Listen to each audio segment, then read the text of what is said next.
Hello, my loves. Welcome. If you're new here, my name is Joey.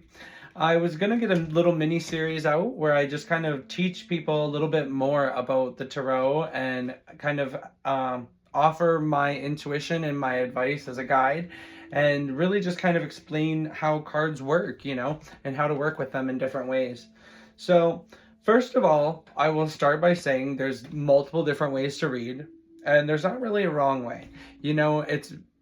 It should be intuitive based. I feel like the most blessed readers are ones who really utilize some form of intuition, whether that's clairsentience, clairaudience, clairvoyance, or just a general gut feeling, which is, kind of clairsentience or cognizance.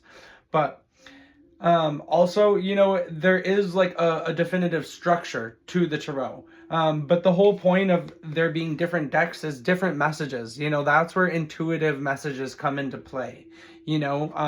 So we're going to start with learning about the Fool. The Fool is it is number 0 in the tarot, first of all. So it technically is the very, very first step of the journey. It is a part of the major arcana. So if you wanted to think about major arcanas and what that means, it is a fundamental principle or an energy that is happening through your life right then. And this is not something that is going to shift overnight. This is an energy that you are like a cycle or a journey that you are about to go on that will be rather significant. Okay. And so on the opposite side of that, we would be looking at what would be called a minor arcana. This would be just one example. I just grabbed one out of the deck. Would be like a temporary energy, something that could be subject to change very, very quickly in your life. So getting back to the Fool here, though, this, for example, represents, the first step of a new journey. Like just like the baby bird, it symbolizes being very connected to the divine, but also that young innocence and that childlike wonder of stepping out into something new, trying something different, and really not being afraid to fall on your ass, and to kind of just take a risk. It's very much a energy of being spontaneous. In the original Rider-Waite Tarot, it is represented by someone who has, the classical knapsack of like a handkerchief, tied around a stick. And he's about to take a step off the cliff, and he's just looking up at the sky, pointing, and he's just genuinely enraptured in what he sees in this vision and where he's heading. And he could walk off this cliff and just trust that the universe is going to catch him. He's also like has a dog as a companion, and so the dog represents like the protection and the trust and the companionship and the love of spirit and nature always with us. And so it's very much a card about starting journeys and about really the beginning of a cycle, one that's going to bring us in connection with spirit, first of all, but also our inner child. It's a card of inner joy. It's one of the happiest cards in the deck. So I think that it's also a card of wonder and magic, like trusting that things can work out for you even better than you expected. And so that's why I think it's a card of unlimited potential. I feel like it's important to reference that the major arcana is also it's called the Fool's Journey. So it is 21 cards that venture from 0, the Fool, all the way to number 21, which is the World. And so the world would be representing the end of that cycle.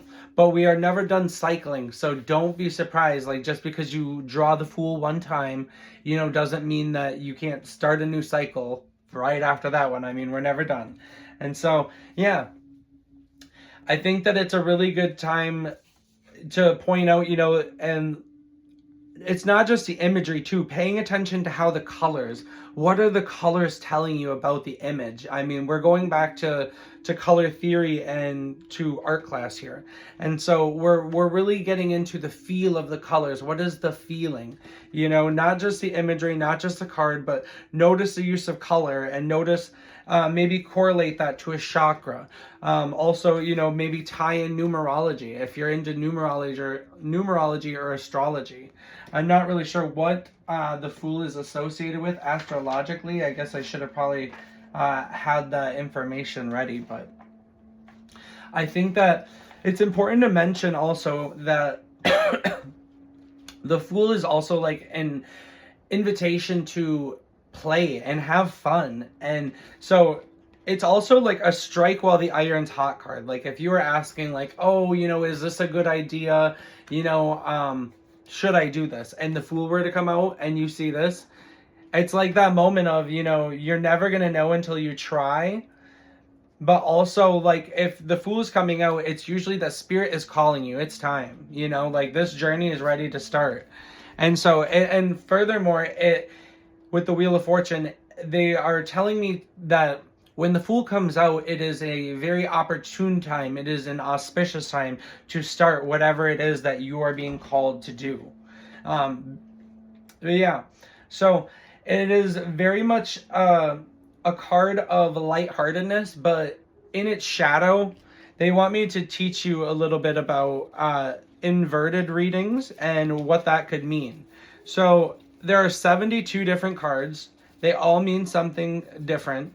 And there are 4 suits, okay? We'll get to the 4 suits after we finish the Major Arcana, but we're going to start with the Major Arcana because I don't want you to get overwhelmed. And so, one second. I had to reconnect with what I was about to teach you. It was about inversions. Okay. And so when a tarot card comes out reversed, it might be wise, to just start doing it right side up. But if you're like me and you really like to kind of throw yourself into the thick of it, I don't want to deny you that opportunity. I usually like to set the intention with my intuition on what the reverse is going to mean. Like perhaps you're going to view this as things that you are keeping to yourself, like this version of this card, but maybe you're experiencing that internally and you're not gonna, it's not being expressed externally, or maybe for your client or whoever you're reading for, like this is what they're going through, but they're keeping it very to themselves and they're guarding that. Or there's also the potential to view it as inner blockages. Maybe if I were to view the Fool reverse as a blockage, I would view it as someone who is being naive. I would view it as someone who is actually acting as a fool. I would view it as someone who is maybe wasting a good opportunity by being in their ego or by being in doubt. So I think it would be, maybe someone who is even, maybe the Fool reverse, they're telling me this energy of sabotaging good things before you even allow yourself to, find out if it's a good thing for you or not. You're just sabotaging it just because you're almost afraid. Yeah. Afraid to take the leap. Period. Yes, absolutely. Yeah, so thank you, Spirit. Yeah. But also, and there's so many different things, it depends on what is your intention. What are you asking these cards? So if you were asking, about spirituality, this would be a sign that you need to learn to trust the universe. Where am I at spiritually? They're saying, trust us. Follow your intuition, take the leap of faith, follow those intuitive nudges even before it makes sense to you completely. Allow yourself to really surrender and be in the moment, and don't be afraid to make a mistake, because it's going to open you up to different energies that are going to allow you to either grow, they're going to allow you to grow. Is there anything else? I am referencing this book lightly, The Tarot Card Meanings by Bridget Esselton, or Esselmont. She's absolutely fucking fabulous. But I'm really just kind of allowing what I kind of know. But if I have a little moment here, I'm just referencing that. But yeah, also, the Fool reverse, it could mean that you don't have all the necessary information or the necessary skill set to really move forward yet. And so I would say, it's a very much like a pause energy. It would be a time to really kind of regroup and reconnect with your energy and take a fresh perspective. So I'm going to stop there on this card, but I hope that you enjoyed this and I enjoyed telling you about it. And I love you guys. Have a great day.